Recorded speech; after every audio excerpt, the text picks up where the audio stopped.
Assalamualaikum, selamat pagi. Saya akan nyapa narasumber terlebih dahulu. Selamat pagi, Bu Mila.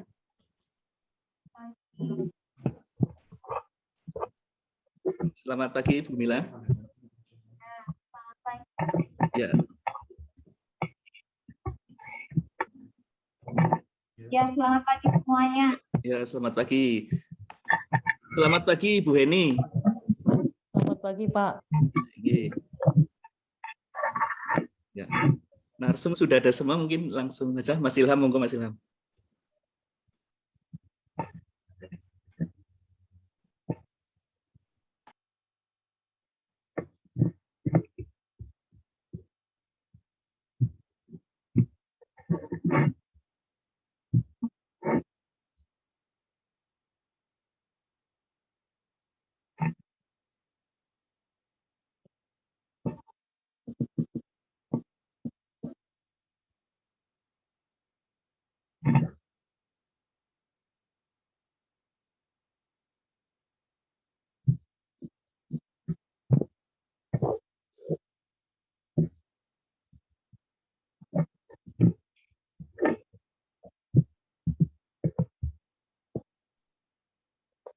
Baik, terima kasih Mas Farid atas waktunya. Bismillahirrahmanirrahim. Kepada seluruh peserta diharapkan untuk mempersiapkan diri karena acara akan segera dimulai. Assalamualaikum warahmatullahi wabarakatuh. Selamat pagi, salam sejahtera, dan salam sehat untuk kita semua. Senang sekali akhirnya dapat bertemu dengan Bapak dan Ibu peserta webinar Edu Aqua pada hari ini. Walaupun kita berjumpa secara virtual, tetapi semoga tidak menyurutkan semangat bagi kita semua untuk dapat terus belajar bersama. Hari ini hari yang sangat ditunggu-tunggu oleh Bapak Ibu. Kami dari majalah Aqua Indonesia dapat menghadirkan narasumber yang ahli di bidangnya masing-masing, dan kami berharap webinar Edu Aqua pada pagi hari ini sesuai dengan kebutuhan Bapak Ibu yang ada di lapangan. Telah hadir kesempatan pada pagi hari ini narasumber kita yang sangat ditunggu-tunggu sekali ilmunya, yakni ada Ibu Mila Ayu Ambarsari, selaku Komisi Pengembangan Ilmu, Teknologi, dan SDM Trim Club Indonesia, serta telah hadir pula Ibu Heni Budi Utari, selaku Head of Animal Health PT Sentral Proteina Prima Tbk. Selamat datang Ibu. Bismillahirrahmanirrahim. Alhamdulillahirabbil Beliau nantinya akan memaparkan lebih jauh lagi mengenai pembahasan kita pada pagi hari ini, yakni terkait dengan menghadapi ancaman EHP dalam budidaya udang. Selain itu juga acara ini dapat terlaksana berkat kerjasama antara Majalah Aqua Indonesia dengan PT Sentral Proteina Prima Tbk dan juga Shrimp Club Indonesia. Serta tentunya ucapan terima kasih kepada Bapak Ibu peserta seminar pada pagi hari ini yang telah hadir. Pertama-tama marilah kita panjatkan puja dan puji syukur kehadirat Allah Subhanahu wa taala yang telah melimpahkan rahmat, taufik serta hidayahnya kepada kita semua sehingga kita bisa berjumpa dalam seminar webinar Edu Aqua ini dalam keadaan sehat walafiat tanpa kekurangan suatu apapun. Tak lupa juga sholawat serta salam kepada baginda Nabi Muhammad SAW yang senantiasa kita harapkan syafaatnya di yaumil akhir nanti. Amin, amin ya robbal alamin. Sebelum kita mulai acara pada pagi hari ini, perkenalkan saya Ilham Muhammad selaku staf majalah Aqua Indonesia. Dan sebelum kita memulai acara, baiknya kita berdoa terlebih dahulu agar acara ini dapat berjalan dengan lancar. Berdoa menurut agama serta kepercayaan masing-masing. Berdoa dimulai. Baik, terima kasih. Sebelum ke acara selanjutnya, terlebih dahulu saya akan membacakan susunan acara dan tata tertib untuk webinar Edu Aqua volume yang pertama pada pagi hari ini. Bapak Ibu dapat melihat di layar yang tertera berikut susunan acara pada pagi hari ini, diawali dengan registrasi peserta, kemudian pembukaan acara dan informasi tata tertib Edu Aqua volume pertama, kemudian sambutan pemimpin redaksi Aqua Indonesia yang akan disampaikan oleh Mas Farid Dimyati, lalu kemudian pemaparan materi pertama dari Ibu Mila Ayu Ambarsari, terkait dengan ancaman, deteksi dini, dan pencegahan EHP di tambak. Dan kemudian dilanjutkan dengan materi kedua mengenai perkembangan terkini penanganan EHP yang akan disampaikan oleh Dr. Heni Budi Utari. Kemudian dilanjutkan dengan diskusi dan tanya jawab, serta diakhiri dengan informasi, foto bersama, dan penutup. Peserta diharapkan dapat mengikuti seminar hingga akhir acara dan sebagai informasi untuk absensi dan materi akan diinformasikan di akhir acara melalui kolom chat Zoom. Selanjutnya untuk tata tertib acara. Webinar pada pagi hari ini menggunakan aplikasi Zoom dengan room khusus yang beranggotakan narasumber, admin, moderator, dan peserta. Ruang diskusi akan dibuka 30 menit sebelum acara dimulai, dan peserta diperkenankan masuk melalui link yang telah dikirimkan melalui email. Kemudian ketika memasuki room, peserta diharapkan untuk memastikan mikrofon dalam keadaan mute. Jalannya Edu Aqua akan dipandu oleh seorang moderator, dan bagi peserta yang ingin bertanya, dapat menuliskan pertanyaan pada chat room dengan format nama, garis miring instansi, garis miring pemateri, garis miring pertanyaan. Sebagai contoh, Anggi, garis miring Majalah Aqua Indonesia, garis miring Dr. Heni, garis miring bagaimana jangkauan penyebaran EHP saat ini. Nantinya akan ada giveaway untuk 3 penanya terpilih yang akan mendapatkan uang elektronik dari panitia.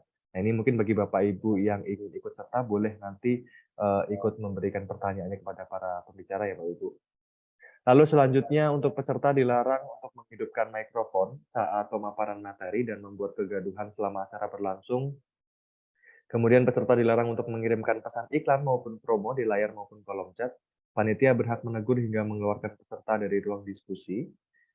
Kemudian e-sertifikat akan diberikan secara gratis kepada peserta yang mengikuti seluruh rangkaian acara dan melakukan subscribe kepada kanal YouTube Satwa Media Group.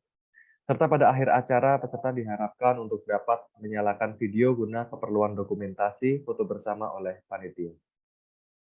Dan untuk diketahui, seminar virtual pada pagi hari ini diselenggarakan oleh Majalah Aqua Indonesia. Pada Bapak Ibu yang terhormat, menginjak acara yang pertama, diawali dengan sambutan dari pemimpin redaksi Majalah Aqua Indonesia, yang nantinya sekaligus juga akan memimpin jalannya webinar pada pagi hari ini. Kepada Mas Farid Timyati, selaku pemimpin redaksi Majalah Aqua Indonesia, waktu dan tempat kami persilahkan. Ya, terima kasih Mas Ilham atas waktunya. Assalamualaikum warahmatullahi wabarakatuh. Selamat pagi dan salam sejahtera untuk kita semua. Yang terhormat para pembicara pada acara hari ini, Ibu Mila Yoambarsari dan Ibu Heni Budiutari, serta Bapak Ibu peserta yang berbahagia. Pertama-tama marilah kita panjatkan puja dan puji syukur kehadirat Allah Subhanahu wa taala yang telah melimpahkan rahmat, taufik serta hidayah kepada kita semua sehingga kita bisa berjumpa dalam seminar virtual Edu Aqua volume 1 dalam keadaan sehat walafiat tanpa kekurangan suatu apapun. Tak lupa kita sampaikan salawat dan salam kepada baginda Nabi Muhammad SAW yang senantiasa kita harapkan syafaatnya di yaumil akhir nanti. Amin ya rabbal alamin. Bapak Ibu yang kami hormati, sebagai primadona industri perikanan hasil budidaya udang menyumbang nilai ekspor terbesar pada tahun 2022 dengan nilai sebesar 2,16 miliar US dollar dari total nilai ekspor produk perikanan Indonesia yang mencapai 6,24 miliar US dollar. Kementerian Kelautan dan Perikanan Republik Indonesia mencatat bahwa volume udang yang berhasil diekspor pada tahun 2022 sebesar 241.201 ton. Tak sampai di situ, KKP menargetkan produksi udang nasional bisa mencapai 2 juta ton pada tahun 2024 nanti. Untuk itu diharapkan produksi budidaya udang dapat terus mengalami peningkatan. Namun layaknya usaha perikanan lainnya, budidaya udang saat ini juga masih dihadapkan beragam tantangan yang menyebabkan produktivitas terhambat hingga terjadi kegagalan budidaya. Tantangan terbesar masih datang dari serangan penyakit yang membuat budidaya lebih sulit dilakukan oleh para pembudidaya. Kondisi ini diperburuk oleh naiknya biaya pokok produksi dan harga jual yang fluktuatif sehingga kerugian budidaya sering tak terelakkan. Salah satu jenis penyakit yang sering dihadapi oleh pembudidaya udang di Indonesia adalah EHP. EHP atau Enterocytosis hepatopanei merupakan penyakit yang sedang banyak diperbincangkan dan menjadi momok di beberapa negara Asia. EHP juga dikabarkan mulai menyebar di beberapa sentra akuakultur Indonesia. Negara penghasil udang dunia seperti India, Thailand, dan Vietnam telah lebih dulu merasakan wabah yang membuat udang tidak bisa tumbuh optimal tersebut. EHP sendiri disebabkan oleh infeksi mikrospora jenis jamur yang berdampak pada pertumbuhan udang dan kemunculannya sering disertai dengan infeksi gabungan. Beberapa sumber mengatakan bahwa spora EHP bisa berasal dari pakan alami yang diberikan ke induk, contohnya cacing, laut, cumi, dan pakan alami yang tidak diolah terlebih dahulu. Pintu masuk penyakit ini biasanya dibawa oleh benur yang sudah terjangkit sadiaceri atau dari dasar tambak yang mengandung spora. Setelah spora masuk ke media budidaya, infeksi akan cepat menular. Udang yang normal cenderung tumbuh seragam, sedangkan udang yang terkena EHP akan menghasilkan size yang bervariasi. Pertumbuhan akan terganggu karena organ pencernaan makanan mengalami kerusakan sehingga memengaruhi metabolisme dan penyerapan nutrisi udang. Mulai banyaknya infeksi EHP yang masuk ke tanah air sebaiknya mendapatkan perhatian penanganan yang lebih serius. Agen penyakit ini tidak mudah dideteksi pada benur meskipun menggunakan RT-PCR. Penyebabnya karena agen yang dideteksi adalah spora, berbeda dengan virus dan bakteri yang termasuk sel. Setelah terinfeksi, pertumbuhan udang tidak bisa normal. Dinding spora EHP dikenal sangat kuat sehingga sulit dihancurkan. Sehingga penyakit ini cenderung lebih susah dihadapi dibandingkan dengan infeksi penyakit lainnya. Pada kasus EHP, udang mengalami slow growth atau lambat tumbuh, sehingga biaya operasional akan membengkak karena pakan terus diberikan sedangkan target bobot udang tidak tercapai. Maka dari itu, jika terlambat dideteksi, bisa menyebabkan kerugian ekonomis yang cukup besar. Dan yang perlu digarisbawahi, EHP dapat menginfeksi semua ukuran udang, sehingga semakin kecil umur udang saat terinfeksi, maka potensi variasi kerugiannya akan semakin besar. Baik, Bapak Ibu peserta yang berbahagia, berangkat dari latar belakang tersebut, kami dari Majalah Aqua Indonesia sebagai bagian dari Satwa Media Group dan merupakan majalah terpercaya di bidang aquakultur, hari ini menyelenggarakan webinar Edu Aqua Volume 1 dengan tema menghadapi ancaman EHP dalam budidaya udang. Webinar ini diharapkan dapat menjadi sarana diskusi para pelaku usaha dan stakeholder terkait dalam menentukan strategi pencegahan penyakit EHP di tambak udang. Bapak Ibu yang berbahagia, supaya lebih bersemangat, izinkan saya berpantun terlebih dahulu. Di sini gunung, di sana gunung, di tengah-tengah ada bunga mawar. Yuk mari kita bergabung bareng narasumber keren di virtual seminar. Agar tidak berpanjang lebar, kita langsung saja ke acara utama, yakni pemaparan materi dari narasumber. Ya, admin bisa dibantu untuk slide-nya.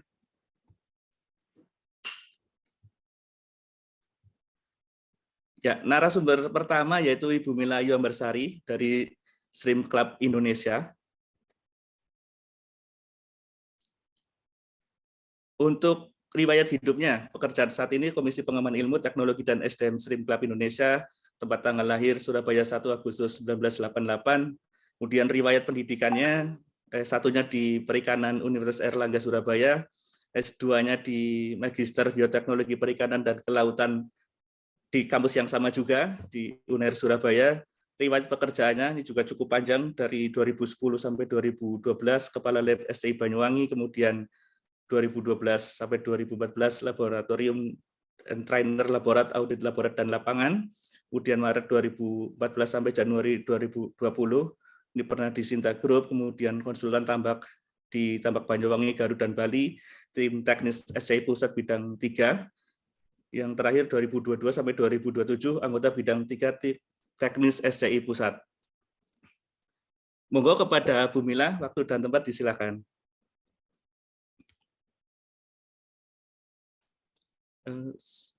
Suara masih belum terdengar, Bu Mila.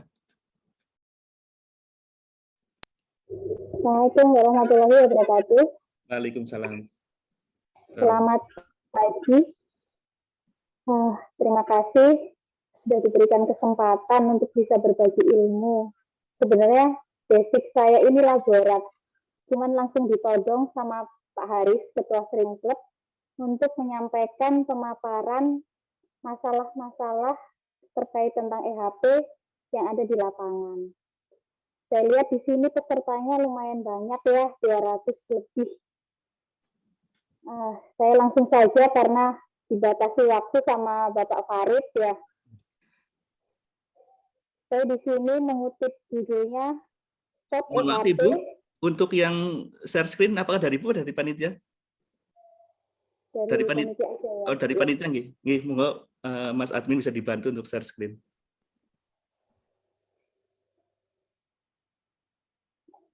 Oke. Di sini saya mengambil judul tentang Stop EHP supaya produksi udang itu bisa naik. Nah, pemaparan di sini ada 3 untuk pembahasan materi yang saya jelaskan di seminar ini. Yang pertama yaitu ancaman EHP. Yang kedua, deteksi dini Dan yang ketiga, pencegahan EHP di tambak budidaya. Karena kalau biasanya kalau di tambak, kalau sudah ada penyakit itu, orang-orang sudah pada panik ya. Saya harus ngapain dan harus bagaimana. Sebenarnya kalau di dalam budidaya itu, yang kita pikirkan itu, penyakit itu jangan sampai masuk. Nah, bagaimana maintenance-nya? Nah, di sini saya belajar mendekati bagaimana supaya EHP itu tidak masuk, gitu ya. Oke, selanjutnya.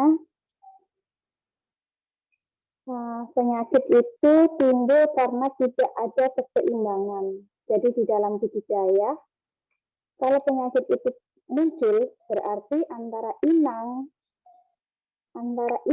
dan organ lainnya, inang, lalu inang, lingkungan, dan patogen, jika dia tidak stabil kondisinya, maka penyakit itu akan muncul. Nah, penyakit apa? Semua pastinya bakal muncul penyakitnya. Jadi, di sini kita harus tahu bagaimana kita supaya si inang itu tidak rentan terhadap penyakit. Membuat udang maupun ikan itu nyaman.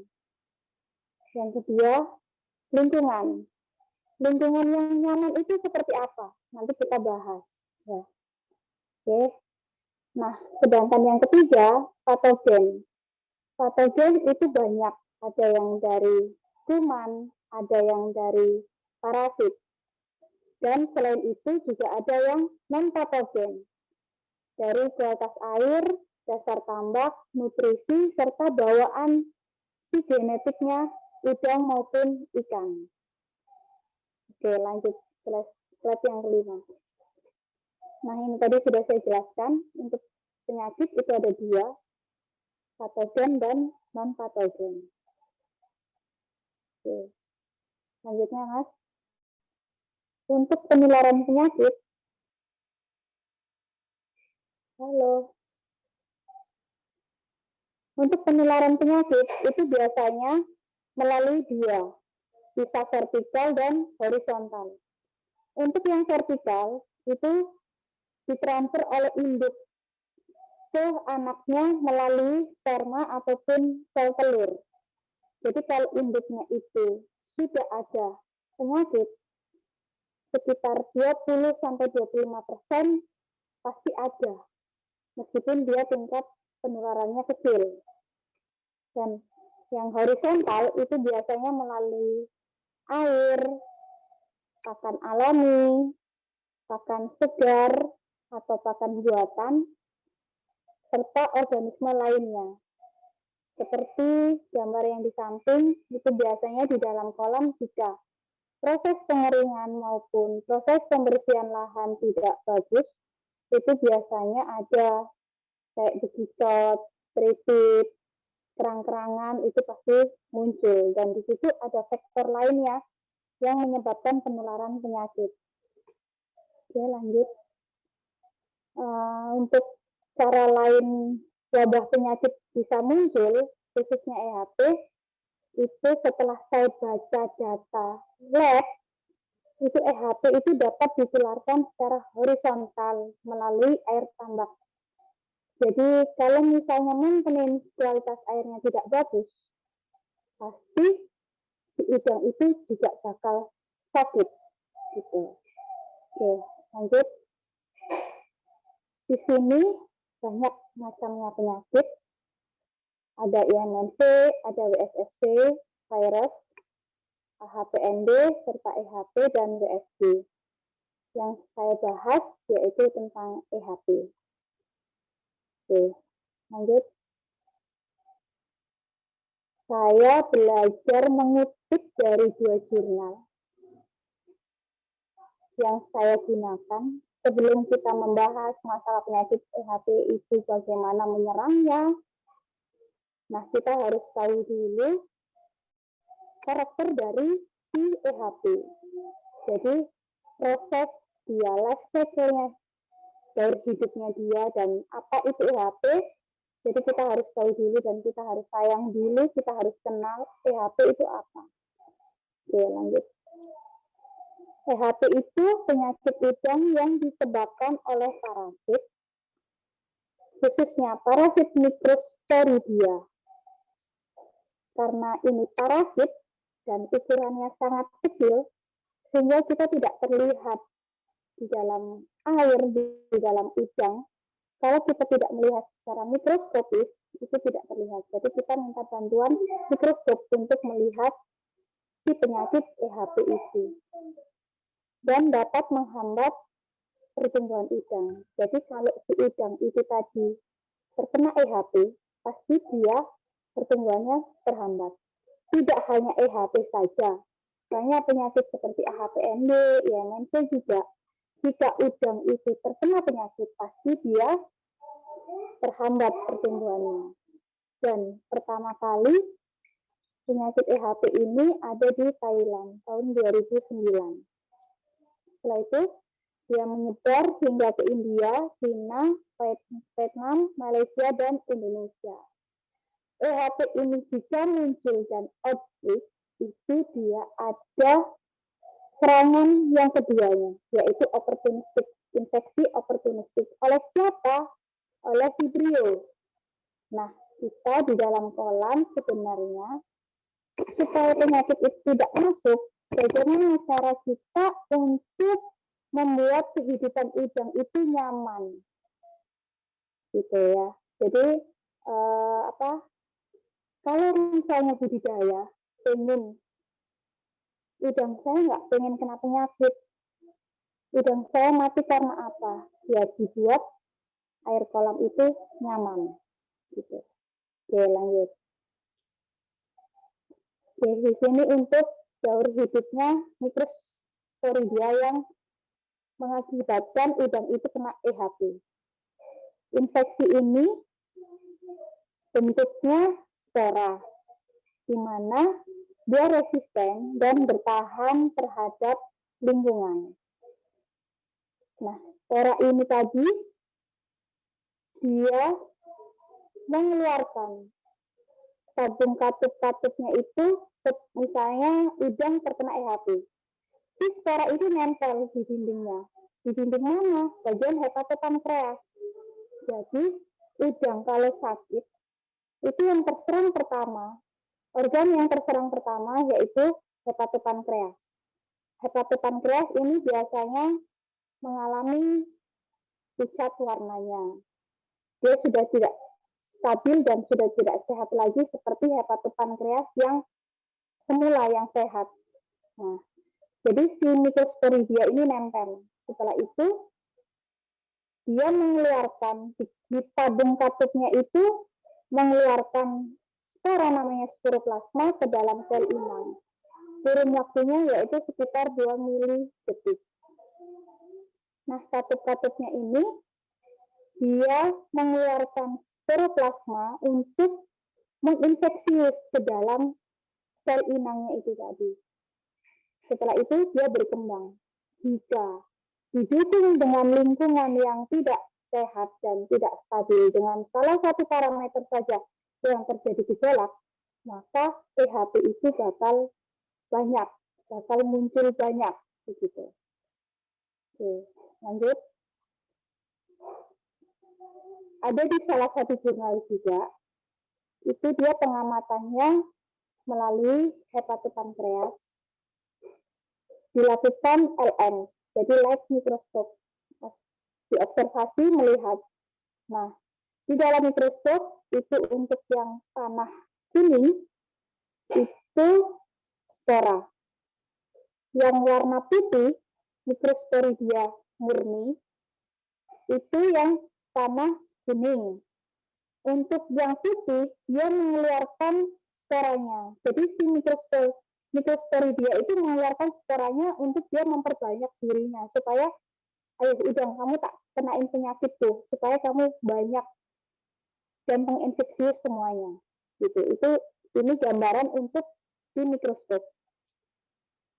Oke, yang lanjutnya ini untuk gambaran yang di hepatopankreas jika menggunakan pewarnaan histologi. Nah, untuk yang panah merah itu menggambarkan selnya, menunjukkan spora dalam sel dan zatnya antar sel. Setelah itu panah putih, dia menunjukkan membran sel dan nukleus yang rusak. Jadi kalau sudah terserang pasti dia rusak. Nah, kalau ditambak, pasti ada pertanyaan nanti. Ini pasti penyakit EHP. Lalu apakah harus seperti ini? Kalau pengen jelas pengujiannya, iya, melakukan pengujian seperti ini. Tapi kalau misalnya ditambak alatnya tidak lengkap, bisa kirim ke balai. Gitu. Nah, untuk selanjutnya bisa menggunakan pengamatan mikroskop elektron dari mikrosporidia, yaitu menggunakan sen dari spora murni. C sama D, gambar C sama D yaitu sen untuk jaringan hepatopankreas. Untuk yang warna merah menunjukkan mikrosporidianya. Jadi mikrosporidia itu kalau terlihat di dalam pengamatan mikroskop elektron seperti gambar yang panah merah. Untuk yang panah putih, ini menunjukkan partikel berbentuk bola pada permukaan sporidium. Untuk yang warna kuning menunjukkan filamen polar yang melepaskan dari sporanya. Ini untuk hasil pemaparan di mikroskop elektron. Oke, lanjut. Untuk EHP sendiri ada jurnal. Selain histopatologi juga bisa menggunakan PCR. Ya, bisa. Oke. Nah, di sini juga selain EHP ini penyakit mikrosporidia, dia juga ada penyebab lainnya juga. Jadi selain dari vibrio, juga bisa dari plankton maupun dari virus. Gitu. Untuk jenisnya biasanya menyerang itu ada 5, yaitu ameson, akmasoma, teresia, pleistopora, dan pelohania. Ini ada yang jurnal Scientific tahun 2021. Oke, lanjut. Ini untuk gambaran juga, kalau misalnya filamen insangnya itu tadi yang terjangkit EHP, bisa dilakukan histologi juga. Ini yang disebabkan karena plankton zeotanium juga, infeksi inangnya penempelan zeotanium dan epistilis. Jadi EHP itu bisa outbreak banyak kalau memang lingkungan itu tidak bagus. Oke, selanjutnya. Nah, sekarang jika petambak itu bagaimana mengindikasi bahwasanya di kolam itu ada EHP. Yang pertama, biasanya udang itu terlihat di hepatopankreas. Warnanya pucat, tidak seperti warna aslinya. Yang kedua, udang tidak bisa tumbuh besar. Biasanya poin 2 dan poin 3 ini, kalau udang sudah bisa untuk dicek ADG-nya, sampling. Oke, yang poin 4, itu biasanya punggung terlihat warna putih. Di bagian pencernaan itu biasanya ada bercak putih. Poin 5, nafsu makan udang menurun, setelah itu cangkang menjadi lunak. Bukan berarti si udang gagal molting, tidak. Tapi itu salah satu indikatornya. Sebelum dia gagal molting, pasti kalau misalnya infeksi EHP itu resikonya tinggi, pasti dia cangkangnya nggak lunak. Gitu. Yang ketujuh, infeksi EHP ini, kalau resikonya yang sangat signifikan dan sangat besar, itu biasanya arahnya juga bisa ke SGSG dan AHPND. Oke, lanjut. Bapak-bapak, ibu-ibu, atau ada tenaga lab, sekiranya dikatakan itu ada flekap atau ada kematian plankton yang seperti ini, harus wajib diangkat supaya flekap ini tidak turun ke dasar dan menyebabkan organik itu tinggi sehingga muncullah Vibrio. Karena penyakit itu datangnya dari lingkungan kita sendiri. Jadi kita bagaimana memanajemen kualitas air itu nyaman bagi si udang. Oke, yang selanjutnya. Nah, EHP itu kalau misalnya di dalam kolam kita sudah set anco, itu biasanya bisa dilihat dari visual anconya. Yang pertama, gerakan udangnya lambat. Waktu kita tarik anco, gerakan udangnya itu lambat. Yang kedua, di bagian karapas itu terlihat pucat, agak lembek. Seperti kondisi molting tidak sempurna. Kalau misalnya visual air bagus, bagaimana jika ada EHP? Pasti ada stressor lainnya yang menyebabkan EHP itu muncul. Oke, lanjut. Biasanya EHP itu ada ketidakseragaman size. Ini saya mengambil data sampling untuk petakan yang terserang EHP. Ada satu kolam, satu teknisi, ini ada satu kolam yang terkena EHP. Indikasinya kita EHP, karena dari sampling ke 2 dan ketiga, itu masih menunjukkan kenaikan ADG.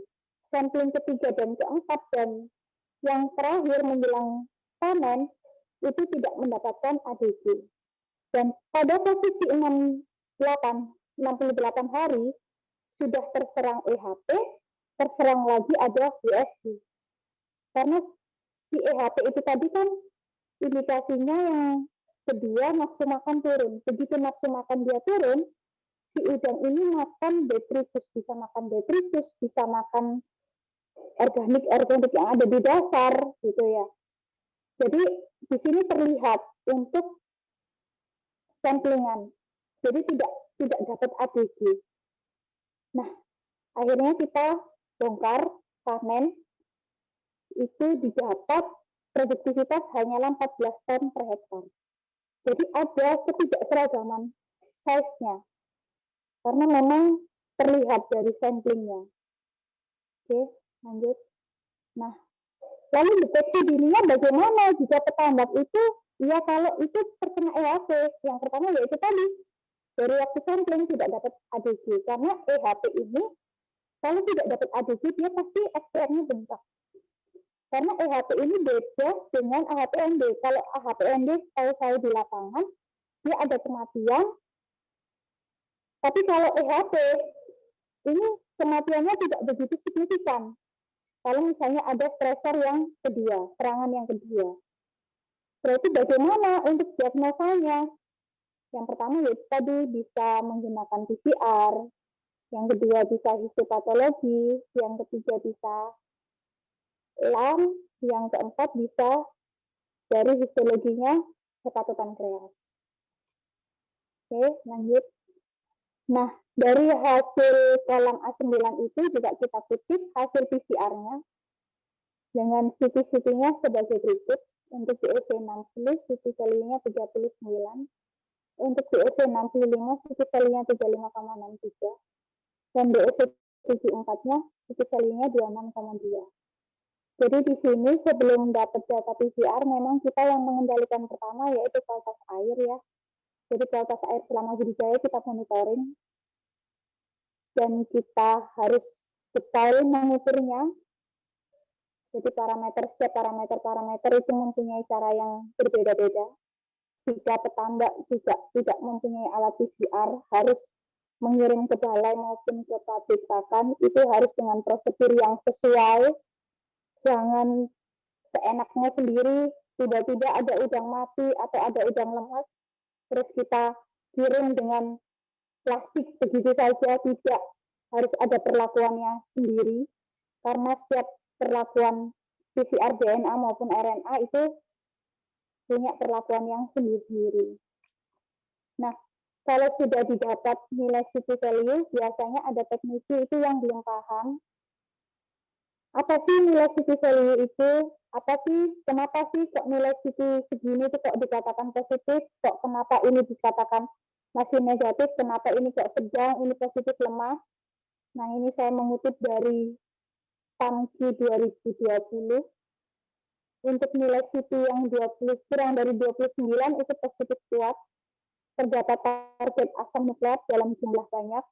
Sedangkan nilai city antara 30 sampai 37 itu positif sedang. Nilai city antara 38 sampai 40 itu positif lemah. Positif lemah di sini targetnya itu asam nukleatnya sudah jumlahnya sedikit dan mungkin ada terkontaminasi dari lingkungan. Jadi sebenarnya penyakit supaya tidak masuk itu ya bagaimana sih caranya kita itu untuk menjaga kualitas budidaya airnya itu baik gitu. Jadi momen-momen untuk budidaya membuat air baik itu jangan sampai terlena. Oke. Dari data-data yang saya kumpulkan dari sampling itu tadi terlihat bahwasannya kalau data pengukurannya tepat dan caranya benar, itu hasilnya bisa terlihat di data setiap harinya. Yang terlihat di sini langsung gejolak hidrogen dari angka 140, dia langsung naik ke posisi 650. Dan terlihat tadi data sampling saya di umur 40 sudah tidak ada ADG, kenaikan ADG-nya kecil sekali, jadi ada stressor. Selain itu juga terjadi gejolak data planktonnya dari 700 ke 300. Jadi di sini teknisi itu harus wajib bisa baca data lab.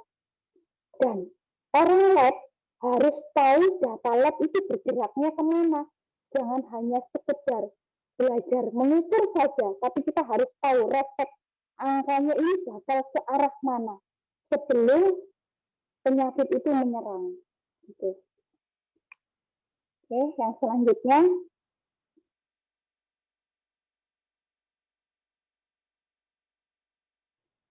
Halo.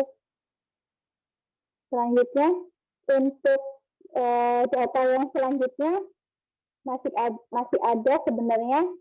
Nah, ini data selanjutnya yang umur 60. Nah, itu tidak terlihat. Terlihat di sini juga hidronya juga naik turun seperti gergaji kalau misalnya pakai grafik. Tapi saya lebih di sini lebih senang pakai angka karena kita tahu kisarannya angkanya berapa. Karena kalau kita pakai grafik itu kita bingung. Ini posisi yang puncak, posisi angkanya berapa ya? Gitu. Jadi saya lebih senang membaca datanya itu seperti ini. Oke, lanjut. Nah, Bapak-bapak, kalau misalnya ada kolam yang kelekapnya seperti ini, itu biasanya kematian plankton sudah banyak. Dan jadi Bapak-bapak harus segera angkat dan singkirkan kelekap ini supaya tidak jadi bumerangnya penyakit. Nah, sekarang bagaimana supaya penyakit itu tidak masuk? Jadi kita bikin nyaman seperti kolam-kolam lainnya. Misalnya kita ada 10 kolam, 2 kolam itu terserang IHP. Lalu bagaimana kita membuat kolam itu supaya nyaman? Nah, kita lihat parameter yang kita ukur. Jadi posisi yang parameter apa yang mengalami penurunan maupun peningkatan. Oke, lanjut. Nah, cara mencegahnya dan menangani udang yang terinfeksi IHP bagaimana? Yang pertama, harus pemilihan benur yang berkualitas. Mohon maaf, Bu Mila, ya? Untuk waktu presentasi tinggal 5 menit lagi, nggih? Oke. Yang kedua, manajemen budidaya. Jadi manajemen budidaya harus yang baik, yang benar. Oke, lanjut. Supaya EHP itu tidak muncul lagi, jika di siklus ini muncul, siklus yang berikutnya supaya tidak muncul, bagaimana? Ya, satu, persiapan lahannya harus benar. Karena kita harus menyesuaikan treatment yang sesuai di budidayanya. Yang kedua, pembentukan air budidaya. Yang ketiga, pemilihan benur, pakan, dan saprotan. Ini harus yang sudah terdaftar dan uji lolos mutu dari KKP. Yang keempat, pengukuran kualitas air. Jadi pengukuran kita harus sudah benar. Jangan poin 1, 2, 3 sudah benar, Tapi poin 4-nya pengukuran batas air salah, sama saja. Kita mendapatkan hasil yang salah juga. Jika poin 1, 2, 3, dan 4 itu sudah benar, maka panen udang mencapai maksimal sesuai targetnya. Oke, lanjut. Ini untuk penjelasan tandonnya. Jadi harus ada pembersihan tandon, harus bersih dari kerang-kerangan, ikan. Jadi ada tandon karantina, pengendapan biofilter. Oke, lanjut. Untuk pencegahannya, persiapan kolam yang baik, pengangkatan lumpur, ini pembalikan, pengapuran, persiapan air dari tandon ke kolam harus menggunakan filter, ada waring, sekarang ada UV juga untuk sterilisasi, penggunaan probiotik juga, gitu ya. Terus yang selainnya yaitu untuk peralatan, terutama untuk flat-up, untuk saraf flat-up dan manusianya. Jadi kalau misalnya di dalam kolam itu satu anak tidur itu 2 kolam, jadi pekerjaannya ini harus bersih. Harus bersih kalau sudah kerja, misalnya sudah treatment apa, sudah sikat, itu harus bersih. Untuk yang selanjutnya menggunakan benar SPF, dinyatakan lolos, ada sertifikat pemeriksaan lab PCR, bebas illumination, ini biasanya scoring. Yang selanjutnya manajemen pakan. Ini untuk pemaparan saya seperti yang biasanya saya uraikan di tambak yang biasanya pendampingan data lab-nya dengan saya. Ini program blend feeding-nya, yaitu pemberian imunostimulan juga dicampur pakan, aplikasi mineral juga. Setelah itu manajemen air kolam. Cara-caranya ada tertera di sini. Untuk ketinggian dijaga minimal 100 sampai 110, ini untuk awal penggunaan probiotik. Untuk DO minimal 4, kecerahan tidak terlalu pekat juga. Nah, terlihat seperti ini, kondisi kualitas airnya juga lumayan bagus untuk slide berikutnya. Ini jadi keseimbangan antara plankton dan bakteri terjaga. Setelah itu kita juga berkembang pada konsep carrying capacity. Panen parsial juga kita harus bisa menghitung, jangan sekedar panen parsial hanya melihat size, tapi kita juga melihat parameter lainnya. Oke. Lalu apa saja yang harus dilakukan supaya EHP itu tidak muncul maupun penyakit lainnya tidak muncul. Yang pertama, cek kualitas air secara rutin, seperti parameter suhu, salinitas, keterangan warna air, tinggi air, cuaca, pH, pagi sore. Yang poin kedua, DO, saya mengukurnya dini hari dan malam hari. Untuk yang parameter berikutnya yaitu kualitas air yang secara periodik, ini saya minimal 1 minggu 3 kali, karena ingin melihat perubahannya dari kualitas air. Alkali, amonium, amoniak, nitrit, nitrat, total organik, Ca, Mg, Fe, untuk bakteri, ALT, TVC, kultur bakteri, serta kesehatan udang. Dari parameter-parameter itu yang saya lakukan mendapatkan hasil yang maksimal. Jadi meskipun kita ada yang terserang EHP, tetap kita harus waspada dengan kolam yang lainnya, jangan sampai terlena. Masih ada kolam berikutnya, dan hasilnya sudah lumayan cukup baik. Dengan menunjang flat dan SDM-nya oke, pasti hasilnya tidak kalah juga dengan yang panen pertama. Panen yang terakhir ini juga bisa menghasilkan 30 ton per hektar. Ini untuk daerah Situbondo dengan endemik yang begitu banyak MNC, Apen, BS, tapi kita masih bisa survive. Jadi bapak-bapak dan ibu-ibu yang ada di sini, meskipun kolamnya itu ada yang terkena EHP, yang penting kita sebagai orang lab itu harus konsisten, dan kita teknisi juga tidak, kalau orang Jawa bilangnya gugup. Jadi tetap kita berpedoman dengan lab. Jadi meskipun ada penyakit apapun, tapi kalau data kita lab-nya itu benar dan SDM-nya mengukurnya benar, itu hasilnya tidak kalah dengan yang lainnya. Tetap kita masih bisa survive dan kita masih bisa berhasil. Oke, sekian pemaparan dari saya. Mungkin nanti kalau ingin jelasnya bisa tanya jawab. Oke, sekian, terima kasih. Assalamualaikum warahmatullahi wabarakatuh. Waalaikumsalam warahmatullahi wabarakatuh. Terima kasih Bu Mila atas pemaparannya yang sangat detail. Untuk selanjutnya narasumber kedua pada webinar pagi hari ini.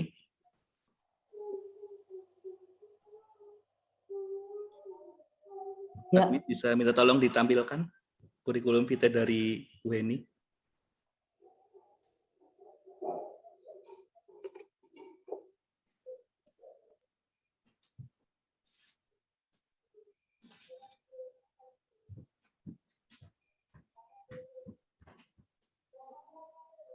Ya, narasumber berikutnya adalah Dr. Heni Budi Utari. Mungkin bagi para pelaku di industri udang sudah tidak asing lagi dengan sosok Bu Heni ini. Pekerjaan saat ini Head of Animal Health PT Central Proteinat Prima Tbk, kemudian riwayat pendidikan S1-nya di Fakultas Perikanan Universitas Brawijaya, kemudian S2-nya di Mikrobiologi Kedokteran Universitas Airlangga Surabaya, dan S3-nya di Faculty of Science Thailand, Universitas Mahidol. Kemudian riwayat pekerjaannya Stream Disease Surveillance, Technical Service Stream and Laboratorium Penyakit Udang dan Ikan, Field Trials, Stream Disease Expert, dan Universities Lecturer. Untuk waktu dan tempat, monggo pada Bu Heni disilakan. Terima kasih Mas Ilham. Mas Farid ya, sorry Mas Farid. Pertama-tama saya ucapkan terima kasih Bismillahirrahmanirrahim kepada Tuhan Yang Maha Kuasa, sehingga kita sampai saat ini masih diberi kesehatan, sehingga kita bisa berkumpul bersama. Kedua, saya ucapkan terima kasih kepada Mas Ilham sebagai pemret dari majalah Aqua Indonesia atas undangannya. Kemudian salam juga kepada para pembudidaya, teknisi, praktisi, teman-teman saya semua yang para ANS, kemudian para staf perguruan tinggi, mahasiswa, dan lain-lainnya ya. Saya senang sekali hari ini bisa bertemu dan berkumpul. Seperti yang kita ketahui tadi Mas Farid sudah menceritakan bahwa sekarang kita dihadapkan pada EHP, ya ada satu penyakit ya yang sebenarnya itu sudah nggak asing lagi ya, sudah tahun 2015 akhir. Waktu itu tim kami menemukan di Jawa Timur atas kasus slow growth dan size variasi. Kemudian 2 tahun kemudian itu kasus itu sudah mulai merebak saat itu ya. Nah, mulai menurun ya. Kemudian sekarang kasus AHPND menutupi kasus EHP ya. Nah, kebetulan di tahun ini AHPND mulai menurun karena ada mungkin musimnya juga ya, karena kering bukan hujan, karena kadang-kadang di musim hujan itu lebih parah. Nah, tapi kita dihadapkan pada EHP ya. Mungkin saya coba share screen. Nah, mudah-mudahan bisa dilihat. Sudah semua Mas Farid? Nah, Iya, sudah Bu. saya mencoba untuk perkembangan terkini ya. Kemarin saya juga baru datang dari Riau ya, keliling untuk ke pulau-pulau itu, di sana juga banyak kasus EHP ya. Nah, sekarang apa yang akan saya bicarakan mengenai tadi sebenarnya sudah banyak mengenai apa EHP ya. Mungkin nanti akan saya skip sedikit ya. Kemudian sekarang ini epidemiologinya seperti apa di Indonesia, di dunia ya. Kemudian impact-nya dan juga penanganannya ya, yang saya harapkan nanti teman-teman praktisi juga bisa menyimak ya, karena apa yang kita lakukan ini sudah banyak sekali berhasil untuk mengurangi atau meminimalisir dampak EHP di tambak ya. Nah, mungkin tadi sudah dijelaskan, mungkin saya nggak akan menjelaskan panjang lebar mengenai siapa itu EHP, ya kenapa dia muncul dan datang. Kalau kita temukan di tahun 2015 akhir, berarti ada sesuatu yang bisa masuk ke Indonesia. Ya, mungkin nanti kita bisa melihat epidemiologinya sebenarnya dari mana ya EHP itu berasal, gitu ya. Jadi dia ukurannya sangat kecil, sehingga kita bisa sebenarnya menggunakan mikroskop ya. Sangat kecil. Jadi kita tidak perlu menggunakan alat yang canggih sudah bisa. Ya. Cuman di sini kita harus tahu bahwa dia itu obligat parasit, ya. Dia bahannya berbiak di dalam sel. Kemudian di dalam sel inang kalau masih kecil udangnya itu bentuknya plasmodia dan spora yang tidak mature. Nanti saya ada life cycle-nya, ya. Nah, kemudian ini bentuknya dia punya koil atau cambuk, ya, di mana cambuknya itulah yang dipakai untuk menusuk ke dalam tubuhnya udang, ya, ke dalam hepatopankreas. Karena memang kenapa disebut sitoson hepatopenai, karena memang dia spesifik di hepato, ya. Nah, ini adalah bentuk-bentuk yang mungkin kadang-kadang kita tidak tahu apa sih Bu itu bentuknya gitu ya. Jadi sebenarnya kalau masa kecil ya dia ada di PL sampai di bawah 30 hari itu rata-rata bentuknya plasmodium dan spora yang non mature, ya, atau spora yang belum matang, ya. Sementara kalau sudah di atas itu sporanya matang, ya. Jadi ini yang sebenarnya akan menyulitkan untuk analisa, ya. Nah, ini kebetulan gambar yang kita ambil sampelnya dari tahun 2016, ya, itu kita kirim untuk elektron mikroskop, ya, waktu itu di Cibinong, ya, kan ada elektron mikroskop kita kirim. Nah, yang atas itu adalah hepatopankreas tubulnya yang normal, jadi tubul itu bentuk tabung-tabung begitu ya.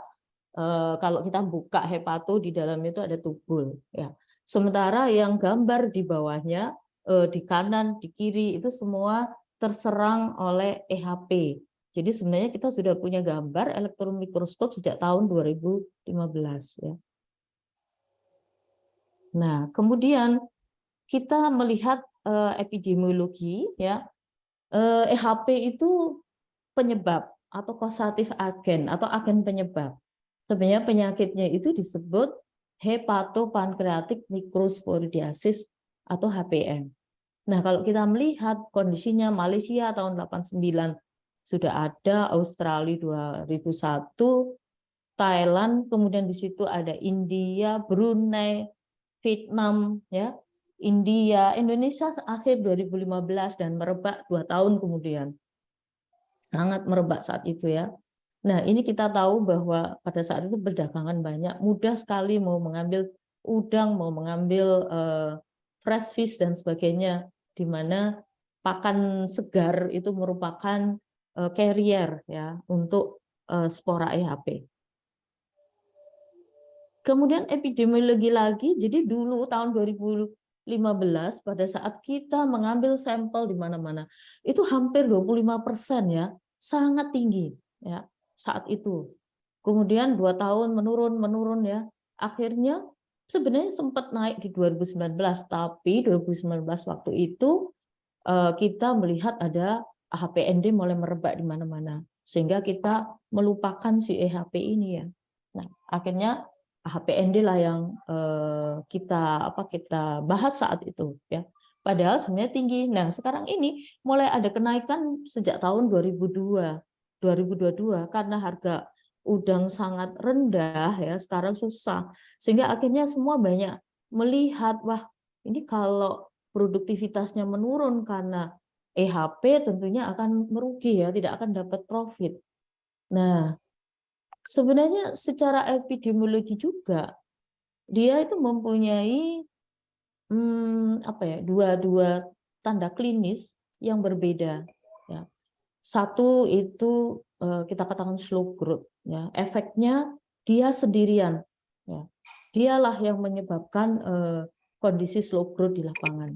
Nah, sementara tanda klinis kedua seandainya itu dia bergabung, dia akan dengan vibrio, dia akan menyebabkan white phases. Artinya bahwa slow growth ini bila terus berlangsung tidak ada tindakan, dia akan menjadi white phases. Ya. Nah, ini siklus, ya, yang juga kita melihat selama ini, ya. Dia ada dikatakan sporanya itu tidak matang atau non mature, ya. Di mana spora non mature ini tidak terdetek dengan real time PCR. Makanya kenapa kita sulit, negatif. Tapi ternyata dia membawa. Yang bisa terdetek adalah mature spora pada saat mature, pada saat dia mengalami proses keluar dari sel. Karena awalnya dia akan masuk ke sel, ya, menusuk ke sel plasma lemanya, kemudian di situ dia membuat satu sel itu menjadi bahannya, ya. Ada beberapa mikrosporidia itu masuk inti, tapi kalau mikrosporidia yang enterositoson ini masuk ke plasma. Nah, kemudian baru dia menyebar. Ya. Nah, penyebarannya bisa lewat kanibal. Jadi misalnya ini sudah ada banyak penelitian, ya, itu dimakankan gitu ya. Ternyata sporanya bisa masuk ke dalam hepato dan usus, ya. Tapi bisa juga dia kohabitasi. Jadi udang, kemudian di luarnya ini ada udang yang sehat, udang yang sakit dimasukkan ke basket atau keranjang gitu secara kohabitasi. Nah, ternyata ini bisa juga menyebabkan penularan. Jadi artinya bisa membayangkan ditambah itu airnya seandainya mengandung atau sedimen lumpurnya mengandung, benurnya mengandung, ya sudah di situ akan menjadi sumber penular semua, ya. Nah, sekarang apa pengaruhnya ya EHP dalam budidaya?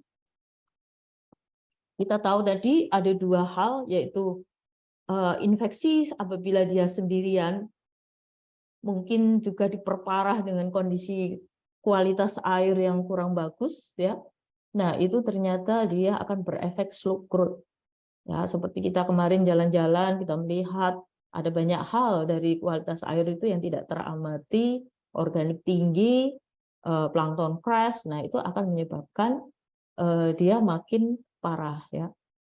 Kemudian kalau dia koinfeksi dengan Vibrio, ini kita sudah pernah melakukan penelitian di tahun 2017 dengan bermacam-macam jenis Vibrio. Yang paling konsisten adalah Vibrio parahemolitikus. Dia terus-menerus akan muncul atau menjadi kotoran putih, ya. Itu karena dengan Vibrio parahemolitikus. Nah, kemudian kita ingin mengetahui efek EHP itu kenapa bisa slow growth sih, Bu? Ini pertanyaan banyak kalau kita ke lapangan, ya. Nah, itu kita tahu bahwa ini secara singkat, nanti kalau ada yang tanya akan saya jelaskan lebih detail, ya. Jadi karena hepatopankreas itu disebut sebagai digestive gland, ya. Jadi merupakan satu badan atau gland yang fungsinya untuk proses ekskresi, digesti, absorpsi, storage, metabolisme. Kalau teman-teman di sini melihat histologi kan akan tahu tuh ada sel R, sel E, kemudian sel B yang fungsinya untuk absorpsi, ya. Nah, ternyata sel-sel ini itu setelah diamati, ini saya mengambil dari Kumar, ya, di Aquaculture volume 553. Di situ mekanisme EHP itu terhadap slow growth, ya. Nah, itu ternyata enzim-enzim yang membantu untuk proses pencernaan itu menurun. Kemudian efeknya apa? Ke respon imun seperti nilai THC, kemudian nilai-nilai seperti ALP, ya, alfa fosfatase, kemudian ada glukosa, ya, itu semua final oksidase, semua turun. Jadi intinya dia akan menekan respon imun. Nah, karena menekan respon imun, artinya apa? Efek fisiologinya juga akan muncul, mempengaruhi metabolisme, sistem imunnya tertekan, itu akhirnya dia nggak mau makan, ya, dia nggak mau makan, benar. Walaupun sudah macam-macam pakan sampai makan itu jadi mengotori lahan, ya, karena kita overfeed. Akibatnya adalah slow growth. Jadi ini, ya, mekanismenya. Nah, kemudian kita melihat penanganannya, ya. Saya tidak menceritakan white phases karena itu efek keberlanjutan dari EHP, yaitu dengan co-infection tadi. Bagaimana cara kita penanganannya? Nah, ini otomatis kita melihat dari sisi hatchery dulu, ya, karena ada sumber-sumber benur tertentu yang positif, ya. Di sini ternyata fresh feed, ya, itu mengandung spora EHP. Pernah kita melakukan uji histologi pada saat itu polikit yang dari luar, ya, polikit maksudnya liar, itu ternyata ada banyak plasmodiumnya, ya. dengan menggunakan histopatologi bisa kelihatan. Ya. Nah, ternyata ini menyumbang untuk EHP yang ada di hatchery. Makanya kenapa apa yang harus kita lakukan ya, fresh feed ini harus kita lakukan pre-treatment. Ya, kita masukkan -20 selama 48 jam atau 70 panas ya selama 15 menit. Nah, teman-teman ada yang menggunakan sekarang sudah menggunakan beku, atau kalau yang mungkin itu dari luar mereka melakukan depurasi. Ya, mereka menggelonggong istilahnya ya dengan air sehingga pencernaannya itu akan keluar ya, termasuk feses dan juga materi-materi yang ada dalam usus. Nah, tentunya tetap biosecurity ya harus kuat, ini nomor 1 ya, tidak bisa tidak ya. Nah, kemudian induk Vaname itu harus SPF, kemudian cek feses dilakukan di pagi hari untuk induk untuk melihat spora EHP, kemudian domestikasi polikit ini penting karena kadang-kadang mereka mencari polikit di mana-mana ya. Walaupun tadi sudah dengan cara depurasi dan sebagainya, namun peluang untuk tetap ada itu tetap ada gitu ya. Nah, rutin deteksi EHP saat stadia. Nah, ini perlu sekali PL1, PL2, PL sampai PL mau tebar itu harus dicek. Kemudian tekan load organik ya, karena memang organik ini menjadi salah satu diperparah oleh adanya organik ini ya, karena organik menjadi materinya untuk dia lay down ya di dalam dasar kolam. Ya. Nah, ini uji induk ya. Untuk uji induk, teman-teman ya biasanya mengumpulkan feses, kemudian sebelum diberikan pakan segar, kemudian diambil, ditaruh di microchip, diamati, bisa diamati menggunakan mikroskop ataupun PCR. Ya. Nah, itu salah satu yang real time. Jadi waktu yang saat itu bisa mengamati apakah benar, ya, apakah benar yang diuji itu positif atau enggak. Kalau PCR kan nunggu paling setelah diekstraksi mungkin 2-3 jam baru muncul. Nah, kemudian berikutnya adalah jangan lupa ya, karena tadi dikatakan lewat kotoran ya, kotoran yang tadi dimakan oleh induk, fresh feed dimakan induk, kemudian induk masuk ke saluran midgut ya, usus tengah, kemudian usus belakang atau hindgut, kemudian dia keluar lewat feses. Nah, tentunya feses ini bisa mengandung telur. Nah, itu yang mesti nauplinya ataupun telurnya harus dibersihkan ya, karena untuk mengurangi ekses dari EHP. Kemudian menggunakan pakan beku atau mungkin yang sudah tadi depurasi, pastikan semua induk itu free ya. Kemudian tetapkan biosecurity di semua tahapan. Saya tidak menjelaskan detailnya ya. Jadi di situ lakukan biosecurity, cek semuanya ya, cek parasit, cek bakteri, cek semuanya ya. Nah, kemudian bagaimana mengontrol spora di budidaya? Nah, ini ya. Yang paling utama adalah kita melihat tulisan Diva ya, waktu itu satu lab dengan saya di Mahidol ya. Diva ini mampu untuk mengekstraksi spora yang seperti digambar di sebelah kiri, dan dia tidak sengaja itu menaruh di media yang berbeda pH. Nah, ternyata dengan pH tinggi itu ternyata sporanya mengeluarkan cambuk atau kita katakan extrude ya. Extrude itu pada saat EHP itu mengeluarkan cambuk, satu kali seumur hidup dia tidak mampu untuk menginfeksi. Ya.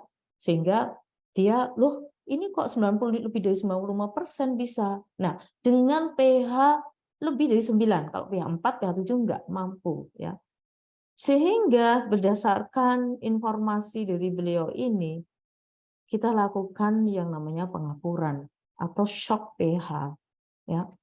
Shock pH ini dilakukan pada saat proses persiapan lahan ya. Ini harus pakai stop run. Nah, persiapan lahan, tapi ingat harus tetap diuji ORP-nya ya. Seberapa banyak? Nah, 52 hari. sorry ini suaranya. Nah, terus kemudian efek kimia ya. Ternyata di efek kimia ini dia melakukan berbagai cara, yaitu agar sporanya tadi mengeluarkan cambuknya ya. Dia menggunakan KMNU4 karena dia bukan orang lapangan ya, tentunya dia akan coba dengan kimia yang ada di lab ya, KMNU4, kemudian kapurit, etanol. Nah, ternyata semuanya bisa nol selama 15 menit inkubasi. Namun kan kita enggak mungkin, kalau PK mungkin masih oke ya. Etanol enggak mungkin. Jadi yang kita bisa lakukan adalah dengan kapurit ya atau klorin. Dan lanjutnya kita juga lakukan trial di lab sentral itu dengan berbagai bahan kimia. Ternyata setelah 24 jam itu tidak mampu untuk mengeliminasi spora. Jadi kita bisa membuat spora itu bertahan di air maupun bertahan di tubuhnya udang saat itu ya. Nah, itu bisanya hanya kapurit, di situ bisa terlihat ya. Kapurit cuman pada saat itu 200 ppm. Nah, kemudian staf kami mencoba untuk 100 diturunin dan yang terakhir adalah 50. Nah, 50 itu ternyata masih mampu untuk mengurangi spora even 24 jam. Jadi hampir sama dengan tadi penelitian DIVA. Padahal ini kita lakukan tahun 2016 ya. Karena kita tidak bisa publish waktu itu ya. Nah, kemudian itu tadi kontrol di persiapan. Jadi jangan lupa ya, saya lihat persiapan banyak sekali yang masih becek lah, masih apalah, masih lumpur di mana-mana. Tadi ada data bahwa kalau lumpur itu tidak pernah dibuang, itu sporanya bisa 10⁻⁶ ya. Kalau lumpur mungkin agak sedikit mungkin terbuang itu 10⁻². Kalau bersih sama sekali dia bisa 0. Air bisa 10⁻². Jadi mesti kita harus hati-hati ya. Karena sekarang ini IPAL masih belum banyak yang belum memperlakukan sehingga air laut ini bisa banyak sekali sporanya. Kami lagi mengumpulkan data-data dari air laut untuk cek real time PCR maupun kita cek dengan menggunakan cara lain ya selain real time PCR. Nah, kemudian di sini untuk masa budidaya dini mungkin untuk dilakukan cek. Ya, ini misalnya PL sebelum tebar, ya dicek. Kemudian kami menyarankan di DOC 10-20. Ya, ini kenapa kalau nanti terjadi kita temukan, berarti segera kita lakukan hal-hal tertentu. Kalau misalnya kita terlambat, ya misalnya di DOC 60 udah telat, ya DOC 50 udah telat. Nah, di sini setelah DOC 10 atau 20 misalnya DOC 12 atau 15. Nanti 10 hari berkala itu kita lihat lagi. Sampai DOC 60 di mana DOC 60 itu sudah kelihatan udang tumbuh, kita amati MBW-nya, EDG-nya dan kita bisa parsial. Ya, itu maksudnya ya. Bukan berarti kita nggak boleh ngukur setelah DOC 60 ya. Boleh, tapi kan itu sudah sudah banyak waktu untuk kita amati lah gitu ya. Jadi ini sangat intensif kita lakukan pengamatan. Nah, seperti tadi dikatakan sedimen ya mengandung bisa 10⁻⁶. Untuk yang di lapangan ini mohon agar semua SOP untuk budidaya benar-benar dijalankan ya, yaitu rutin sipon ya dasar itu mulai dari mungkin DOC 5 itu silakan untuk dilihat di mapping lumpurnya ya, kemudian mapping bisa menggunakan drone, bisa menggunakan kapur ya yang dimasukkan ke air kemudian dilihat kincir itu menengah atau enggak ya.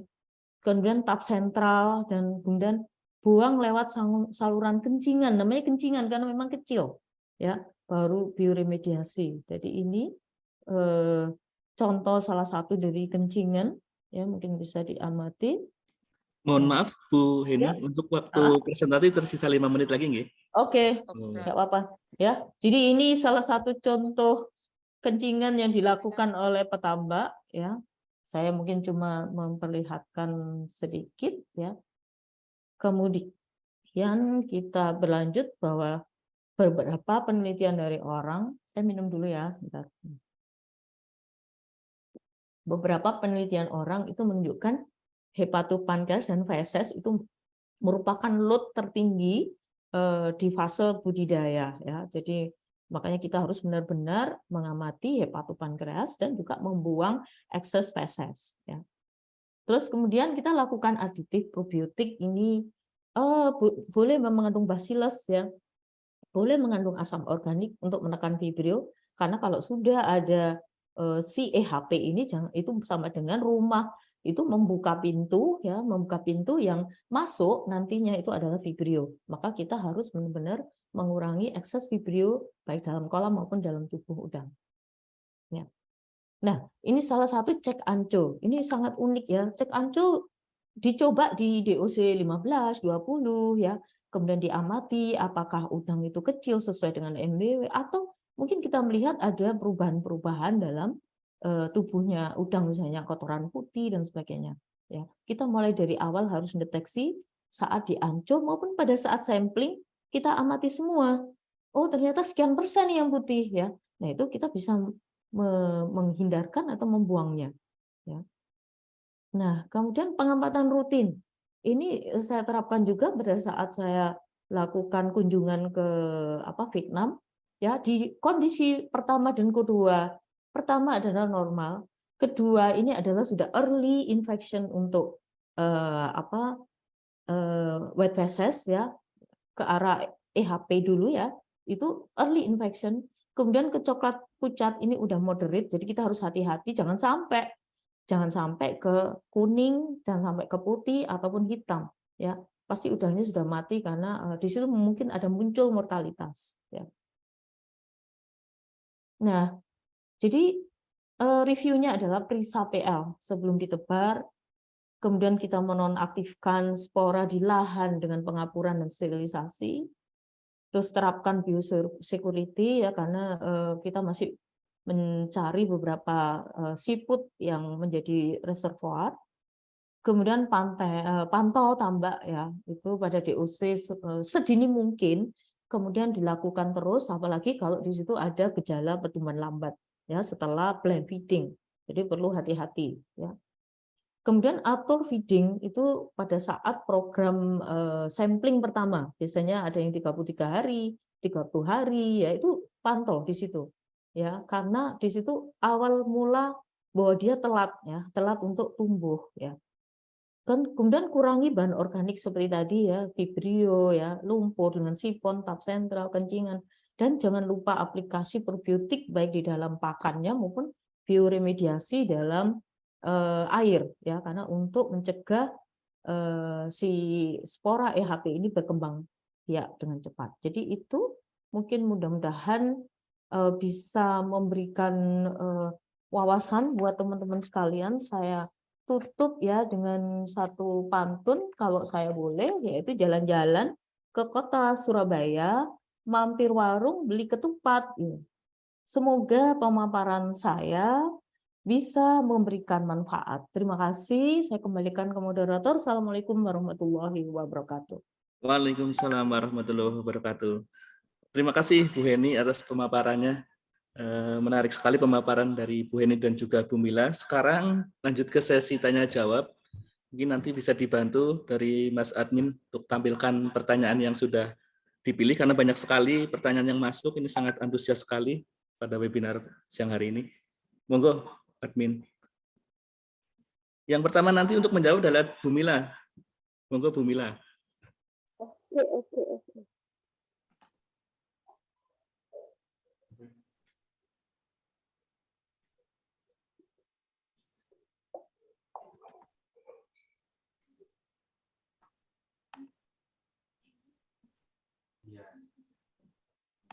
Ya, mungkin.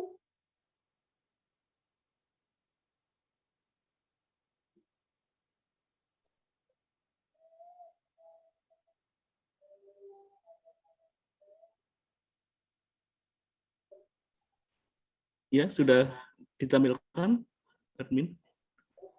Sinyal mungkin.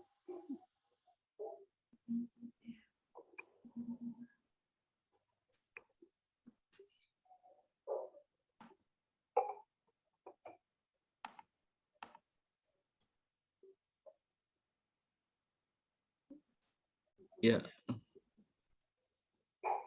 Ya, Bu Mila, ini ada 3 pertanyaan yang sudah disusun dan diambil dari beberapa pertanyaan yang masuk ke room chat.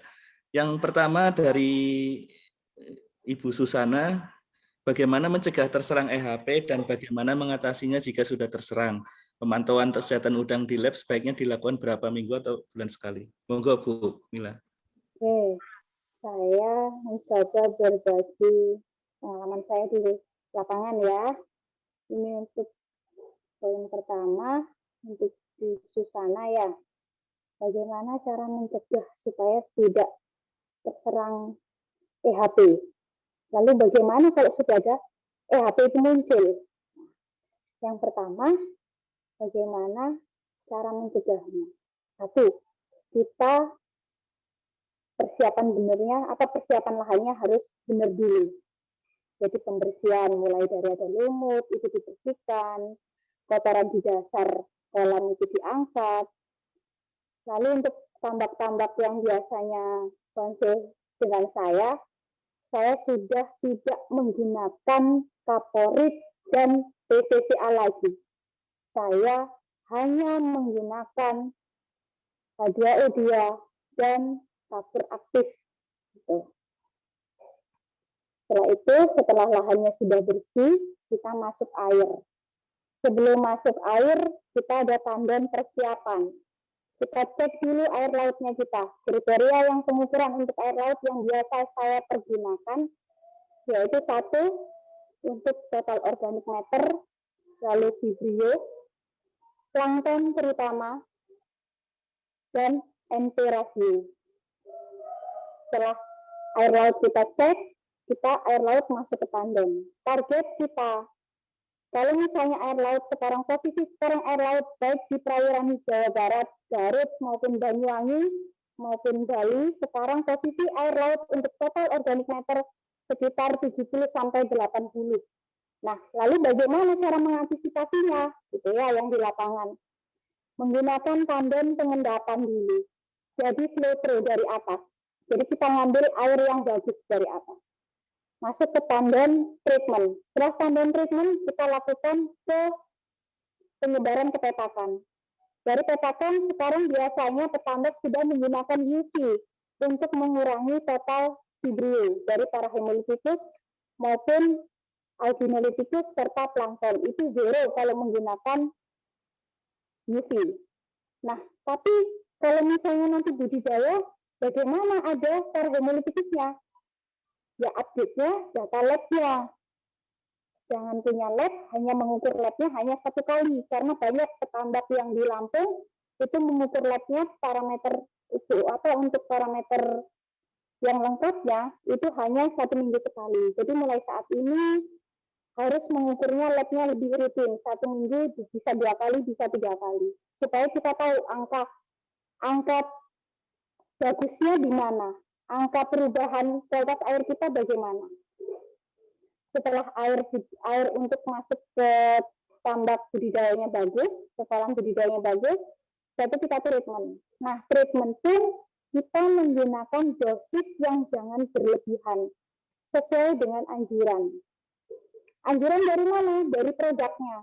Dan gunakan produk yang sudah terstandar uji mutu. Biasanya dari Balai Serang itu sudah mengeluarkan surat bahasanya, produk ini sudah mengacu ke Permen KP KKP berapa. Itu sudah layak dan sudah bisa digunakan.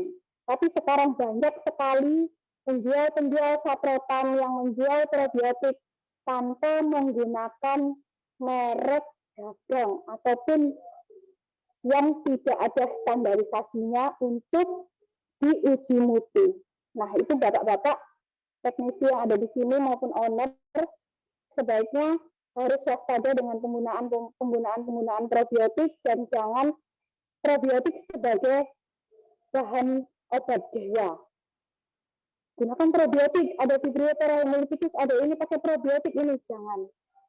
Setelah masuk air kita lakukan treatment, setelah itu penebaran benur. Kita pilih benur melalui tahap scoring. Kalau sudah scoringnya oke, kita minta sertifikat dari Hatcher. Saya kemarin ada kejadian untuk tambak Banyuwangi ya, itu mau tebar tanggal 14. Kita scoring tanggal 12. Hasil PCR-nya tanggal 10. Dan itu ada kejadian kematian di kolam. Itu terdeteksi misalnya penyakit DMNC waktu itu datanya. Tapi saat ini pun masih bisa survive kalau kita perbaiki airnya. Jadi bapak-bapak teknisi di sini jangan sampai ketakutan kalau ada udang mati di Ancol 1-2 ekor, kita tetap perbaiki airnya. Meskipun nanti penumpangnya itu si udangnya banyak yang mati. Nah, kalau sudah scoring benurnya oke, lalu kita tebarnya oke, setelah itu kita maintenance. Maintenance-nya bagaimana? Ya kita memelihara plankton supaya plankton itu tidak naik turun. Nah, karena kalau plankton naik turun, organik bakal tinggi. Kalau sudah organik itu tinggi, mau nggak mau kita di awal siton. Nah, siton pun harus benar-benar, jangan sampai mengaduk. Setelah siton pun kita harus ada treatment. Jangan setelah siton tidak ada treatment, takutnya apa? Pengadukan dari dasar itu naik, sehingga H2S muncul. Nah, setelah itu budidaya berlangsung, kita mau parsial pun harus melihat parameter. Parameternya apa? DO. Jadi jangan sampai melihat, ini sudah segini gram, sudah 10 gram, parsial dulu. Tapi DO ini sudah sampai 2. Jangan, kalau bisa data DO dulu yang digunakan. Jadi kalau misalnya DO sudah 3,9, wajib kita parsial, kita kurangi biomasnya. Karena apa? Parsial itu kita juga stresor, karena udangnya diobok-obok, dijaring kan, dijala. Jadi jangan sampai parsial itu menunggu udangnya sakit dulu ada yang mati. Nah, setelah itu pemantauannya bisa misalnya di 15 hari kita lihat HPT-nya bagaimana, lemak lipidnya bagaimana, kaki jalan kaki renangnya itu apa ada protozoa atau ada penempelan protozoa atau gimana. Nah, bisa maintenance-nya juga melihat vibrio di hepato menggunakan prosedur ALT. Itu bisa. Itu berapa kali dalam seminggu? Ini kan ada pertanyaan juga berapa kali dalam seminggu? Bisa 1 minggu 2 kali. Jadi kalau bisa, lab-nya itu semakin banyak datanya, kita semakin tahu penyakit ini masuk, penyakit ini tidak masuk karena apa ya. Jadi jangan menduga-duga. Sama seperti tadi pertanyaan di Krisna juga, para hemolipidik itu memang momok, tapi di atas air bagus. Nah, di atas air yang bagus itu bagaimana? Kita ada kriteria, dan masing-masing lab ada kriteria. Dan dari SCI Pusat kemarin sudah melakukan pelatihan, sudah batch pertama dan batch kedua. Itu dari berbagai macam lab, dan sudah saya sweeping, saya sudah memberikan kuesioner juga. Dia dulu awalnya dari lab mana, dan siapa mentraining, dan kebanyakan untuk Bapak Ibu di sini, untuk sekedar diketahui, kalau anak labnya itu tidak mengambil sendiri, tidak mengambil sampelnya sendiri. Jadi takutnya dia dapat air kolamnya itu di bagian atas, permukaan atas. Jadi bapak-bapak di sini, bapak-bapak teknisi juga harus waspada dengan anak labnya, cara mengukurnya seperti apa. Karena di sini banyak sekali anak yang sudah lama kerja di tambak, sudah 4 tahun, bahkan ada yang 3 tahun, ada yang hampir 5 tahun, ada yang 12 siklus, dia tidak paham plankton. Jadi memang di sini untuk lab, data lab itu penting, karena itu sebagai toolnya teknisi. Jadi sebagai bahan bacaannya teknisi. Data saya ini seperti apa? pH saya kok naik turun, ini siapa pemicunya? Nah, jadi orang lab itu harus benar-benar, kerjakannya harus benar-benar, tidak boleh bohong. Jadi harus yang sungguh-sungguh kerjakannya. Nah, lalu bagaimana kayak yang petak 9 itu? Kalau contohnya kayak punya saya petak A9 itu yang terkena, tapi masih bisa survive, bisa survive.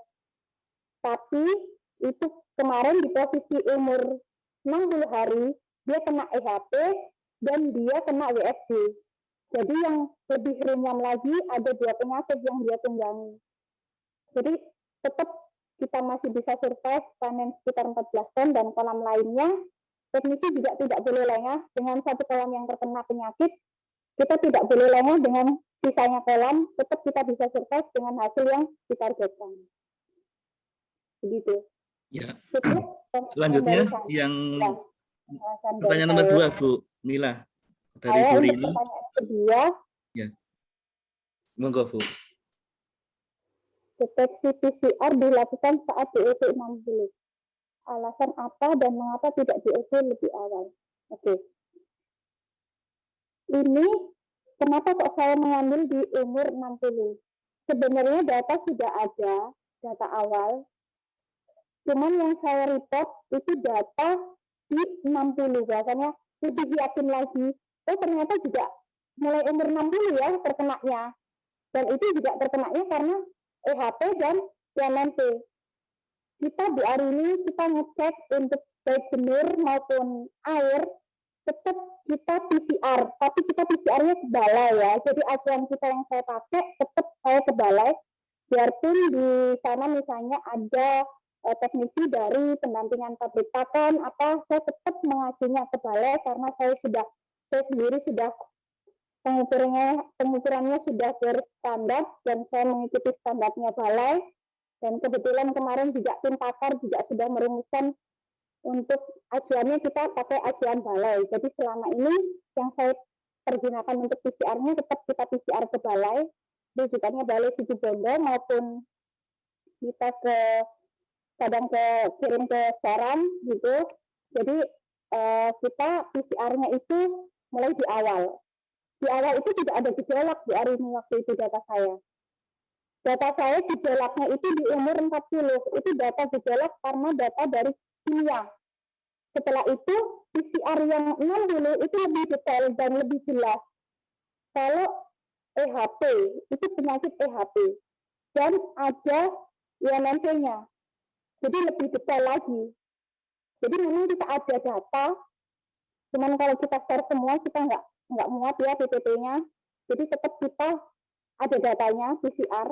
Dan kita sampling juga ada, kok kenapa ini nggak naik, kenapa kolam ini naik dengan kode benar yang sama, kenapa kok begini, itu ada semuanya. Mungkin kalau nanti bisa japri ke saya atau telepon ke saya. Tetap kita lakukan PCR di awal ya. Jadi untuk saran-saran saya, kalau PCR, tetap saya sebelum tebar pun saya PCR air. PCR air kolam yang bakal mau digunakan untuk tebar di tanggal tersebut. Selain itu juga PCR di sedimennya. Jadi kita tetap PCR. Oke, untuk yang poin ketiga, bagaimana cara pengiriman sampel PCR yang sesuai standar. Oke.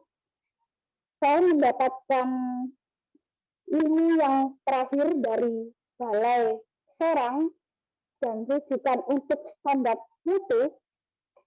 Untuk yang PCR, karena PCR ada 2, DNA dan RNA. Jadi yang sangat riskan sekali itu misalnya gini, teknisi tahu ada udang mati di Ancu. Ada udang mati di Ancu, melihat tuh, di Ancu ada udang mati 2-3 ekor.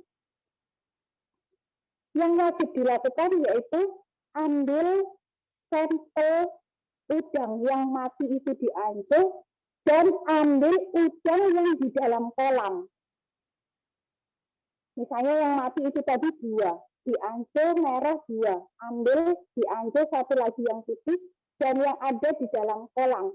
Ambil 2-3 ekor, lalu dimasukkan aqua yang terisi alkohol 70-80%.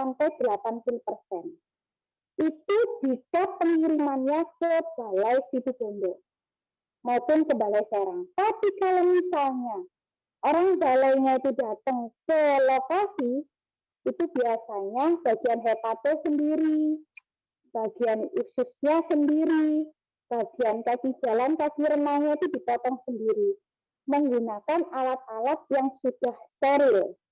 Jadi jangan sampai kita packaging sampelnya itu salah, akhirnya nanti hasilnya juga salah. Itu yang banyak dilakukan pengiriman. Baik pengiriman sampel udang maupun sampel air itu wajib diperhatikan. Karena ada beberapa tambak yang analisa labnya dengan saya, ada salah satu customer itu mau kirim sampel ke labnya pabrik pakan si A. Datang CS-nya, mau ngambil sampel. Saya tanya, waktu itu ada saya, mau ngapain Mas? Saya mau ngambil sampel Bu, mau ngambil sampel air. Loh, mana styrofoamnya, mana filboxnya? Dia nggak bawa, saya suruh pulang. Jadi, kalau bisa untuk pengiriman jarak jauh, wajib menggunakan filbox yang ada esnya. Baik itu pengiriman hujan maupun pengiriman air. Dan itu nanti kalau dari orang labnya, dari yang pabrik pakan itu, jangan sampai mengirim datanya 2-3 hari. Karena data labnya itu diperuntukkan untuk analisa di lapangan. Jadi kalau semakin kita keluar datanya itu lama, angka yang keluar itu tidak sesuai dengan air yang awal kita masukkan ke lab pengiriman itu tadi. Jadi kalau bisa segera dikerjakan. Gitu. Itu kalau saya sarannya dari pertanyaan 1, 2, 3. Ya, terima kasih Bu Mila atas jawaban-jawabannya. Jadi tadi dijelaskan bahwa cara pengiriman sampel PCR itu yang harus diingat adalah jangan sampai salah kirim sampel, itu yang jadi kata kunci dari Bu Mila. Untuk selanjutnya mungkin bisa dibantu admin untuk pertanyaan untuk Bu Heni.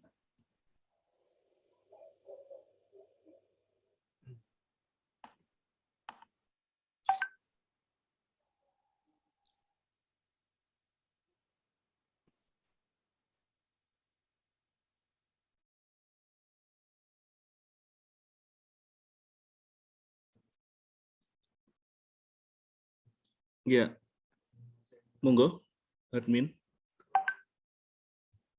Ya.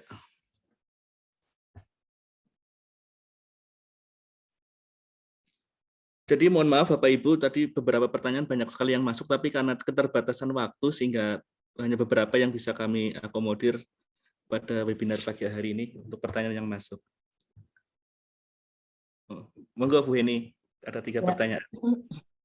Baik, untuk Mbak Indri ya dari Serang ya, BKIPL ya harusnya ya BKIPL.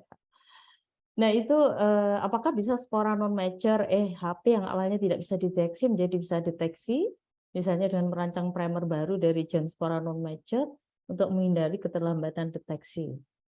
Jadi memang ini kami belum sampai ke arah untuk merancang primer Mbak, ya karena selama ini apa yang kita deteksi kalau menggunakan real time PCR, bahkan setelah kita ketahui gennya, misalnya saat itu di DOC 15 ya, ketemu 10/2 gitu ya. Terus kemudian kita kurangi ya, kita melakukan pengenceran.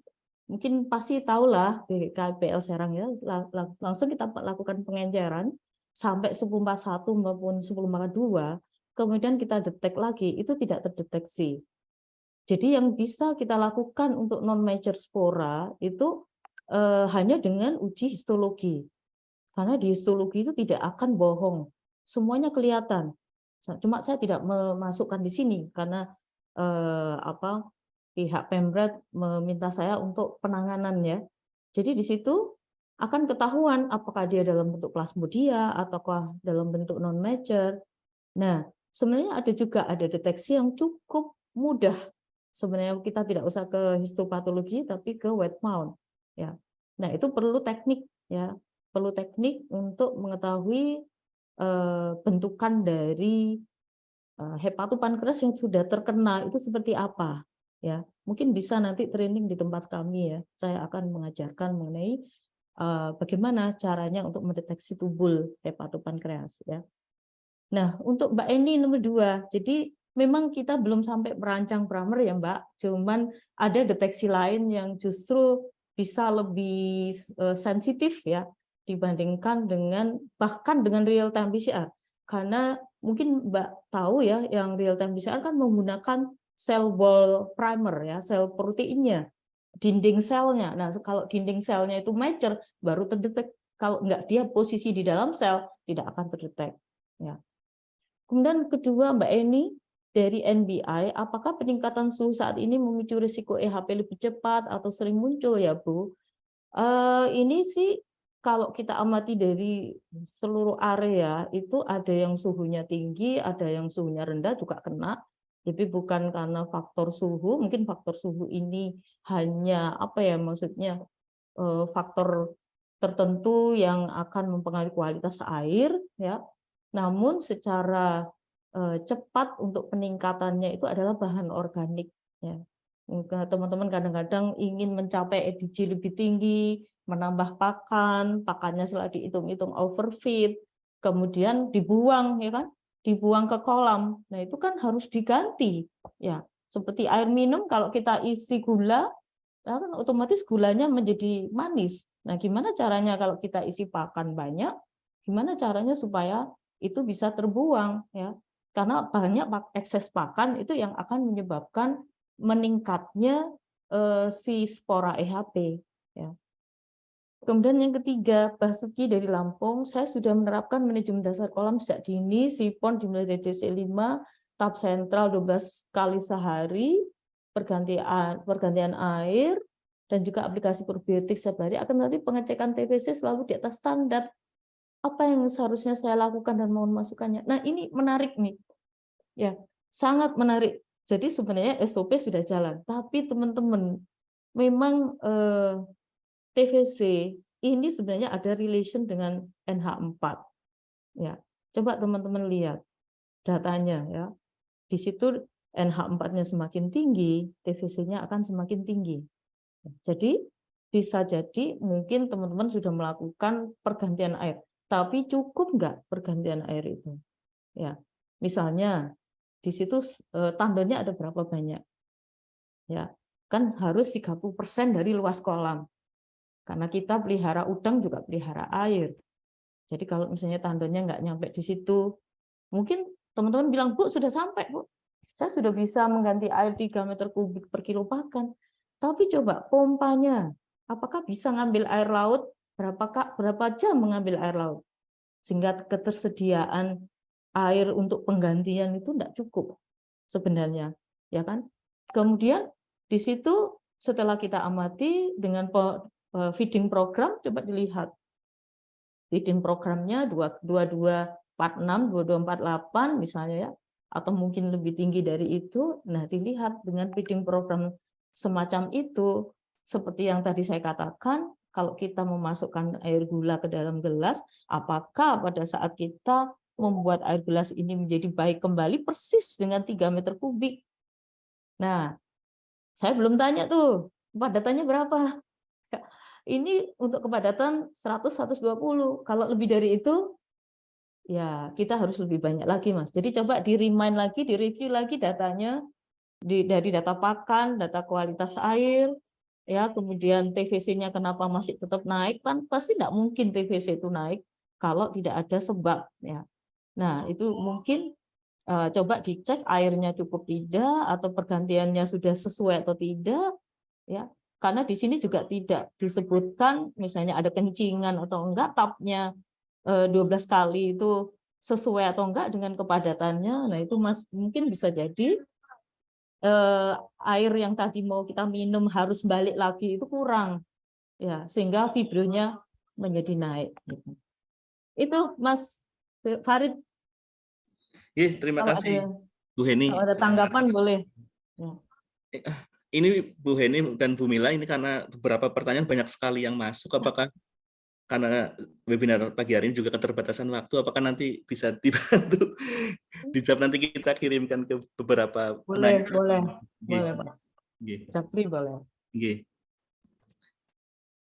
Terima kasih atas jawabannya dari Bu Mila dan Bu Heni, karena webinar pagi hari ini sangat antusias sekali, dan alhamdulillah narasumbernya juga hebat-hebat, yakni Ibu Mila dan Bu Heni. Kami haturkan terima kasih karena telah berkenan membagikan ilmunya kepada kita semua.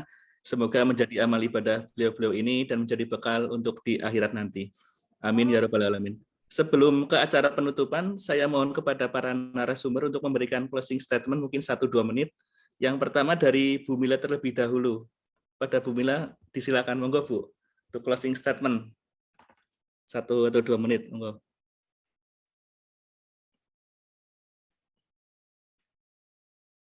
Ibu Mila, apakah masih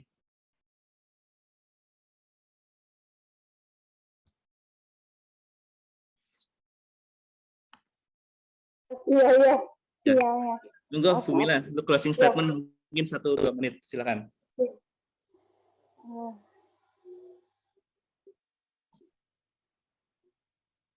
berbudi untuk semuanya ya, budidayalah yang baik dan benar sehingga tidak merusak ekosistem laut dan bisa budidaya berkelanjutan. Lab tetap ada, teknisi tetap semangat supaya produksi meningkat.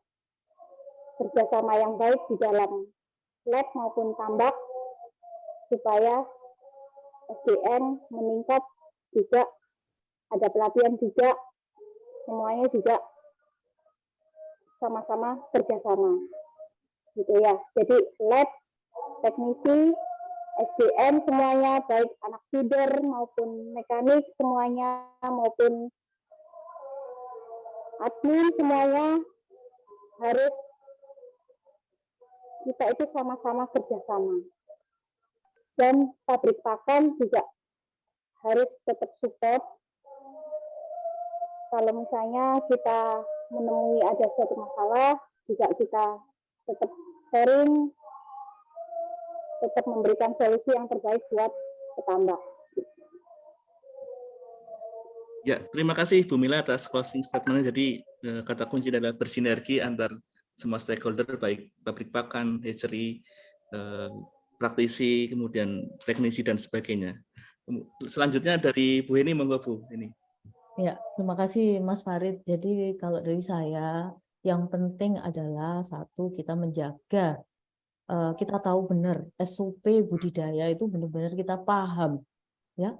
Kita paham baik itu semua teknisi, baik yang teknisi muda maupun teknisi yang mungkin sudah senior ya. Kita kembalikan pola itu ke budidaya yang benar, ya. Kadang-kadang mereka tahu tapi tidak maksudnya menabrak gitu ya, menabrak pola yang sudah ada sehingga akhirnya muncullah penyakit. Jadi penyakit itu sebenarnya kalau kita benar-benar mengikuti itu tidak akan ada karena kita bisa mengontrol lingkungan ya. Jadi satu, kita bagaimana cara mengerti pola budidaya dengan SOP yang benar.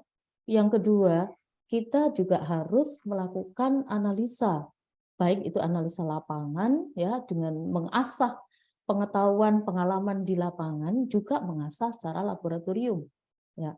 Karena banyak sekali saya melihat tambak-tambak sudah besar ya, tambak-tambak seperti di Bangka, di Belitung, di Medan, tapi tidak punya lab.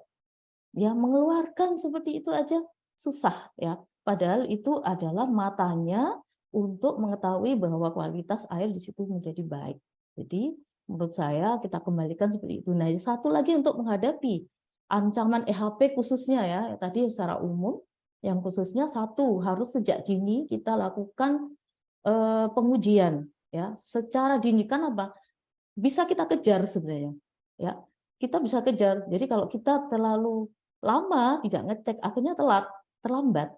Ya, tahu-tahu di 60 hari telat. Padahal sebelumnya di umur 20, di umur 30 itu sudah ada tanda-tandanya. Nah, itu yang harus kita asah, kita lakukan sejak dini sehingga mengejar pola pakan, kemudian perbaikan air, perbaikan udang itu bisa dilakukan. Itu Mas Ya, Farid. ya.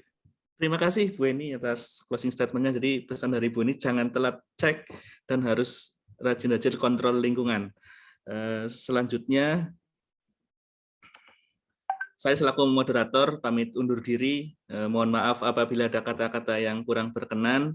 Wassalamualaikum warahmatullahi wabarakatuh. Waktu dan tempat saya kembalikan ke Mas Ilham selaku pembawa acara. Silakan Mas Ilham. Baik, terima kasih Mas Farid dan juga peserta webinar pada pagi hari ini. Alhamdulillahirrahmanirrahim, banyak sekali update informasi yang bisa kita dapatkan di hari ini, dan semoga pembahasan di webinar Edu Aqua volume pertama ini dapat memberikan informasi yang bermanfaat bagi Bapak, Ibu, dan teman-teman sekalian. Selanjutnya, kepada peserta dimohon untuk dapat menyalakan kamera guna keperluan dokumentasi oleh panitia. Mohon panitia bisa dibantu untuk melakukan screenshot. Baik. Baik, oke, cukup. Terima kasih. Kemudian karena tadi masih banyak sekali pertanyaan yang sudah masuk, tadi kalau direkap itu kurang lebih ada lebih dari 20. Ini nanti untuk Bapak Ibu dan mungkin rekan-rekan semua yang masih ingin mendapatkan jawaban, bisa bertanya ke Instagram kami di Aqua Indonesia. Nanti di sana silakan bisa mungkin masuk di kolom komentar ataupun bisa langsung DM langsung di akun Instagram kami. Selanjutnya, next slide.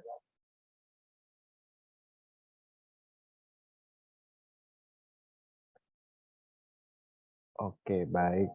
Nah, kemudian tadi sudah berikan pertanyaan dan saat ini saatnya untuk membacakan pemenang giveaway kepada penanya terpilih. Selamat kepada Bapak atau Ibu Basuki dari Lampung, kemudian Indriasih dari BKIPR Serang, dan Hana dari Lempam Sidoarjo. Silakan dapat menghubungi saya pribadi di nomor 0856 9720 3534. Next. Saksikan siaran ulang webinar Edu Aqua di channel YouTube Aqua Indonesia, dan juga bagi Bapak Ibu silakan untuk dapat melakukan subscribe ke YouTube Satwa Media Group. Jangan lupa aktifkan notifikasinya untuk mengetahui update informasi kami melalui kanal YouTube, dan juga materi seminar pada pagi hari ini nanti dapat disaksikan siaran ulangnya di YouTube kami. Kemudian selanjutnya, Bapak Ibu dan peserta sekalian, Bapak Ibu juga dapat melakukan langganan terhadap majalah Aqua Indonesia dan majalah Polri Indonesia dengan menghubungi Bapak Joko Sumarsono di nomor yang tertera pada layar.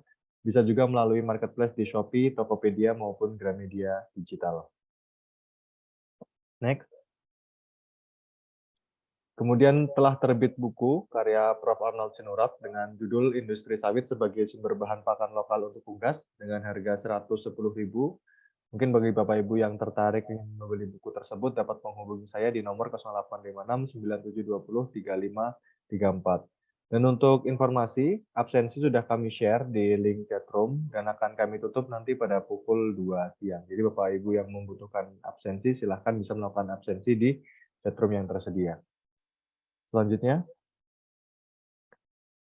sebelum webinar Edu Aqua ini saya tutup, tak lupa lagi saya ucapkan banyak-banyak terima kasih kepada seluruh pihak yang sudah bekerja sama di dalam acara ini. Saya ucapkan terima kasih kepada para narasumber. Yang pertama, Ibu Mila Ayu Ambarsari, terima kasih Bu. Saya ucapkan terima kasih juga kepada Dr. Heni Budi Utari, serta ucapan terima kasih juga pada pihak yang telah bekerja sama pada acara hari ini, yaitu dari PT Sentral Proteina Prima Tbk dan Stream Club Indonesia. Sehingga acara webinar Edu Aqua volume pertama ini dapat berjalan dengan lancar. Nantikan webinar Edu Aqua volume kedua di bulan yang akan datang. Atas nama panitia, saya mengucapkan banyak terima kasih kepada Bapak Ibu yang telah hadir pada pagi hari ini, dan mohon maaf jika masih ada banyak kekurangan dalam penyelenggaraan webinar Edu Aqua seri yang pertama kali ini. Terima kasih. Billahi taufiq wal hidayah. Wassalamualaikum warahmatullahi wabarakatuh. Waalaikumsalam. Waalaikumsalam warahmatullahi wabarakatuh. Terima kasih Bu Heni, Bu Mila. atas Terima kesempatan. kasih Mas Ilham. Terima Ilham, kasih. Pak Farid, makasih. Terima kasih Bu Makasih, Mila, Bu Beni. Heni. Semoga sehat semuanya. Amin, Amin, amin. amin, amin. Semangat berbudidaya.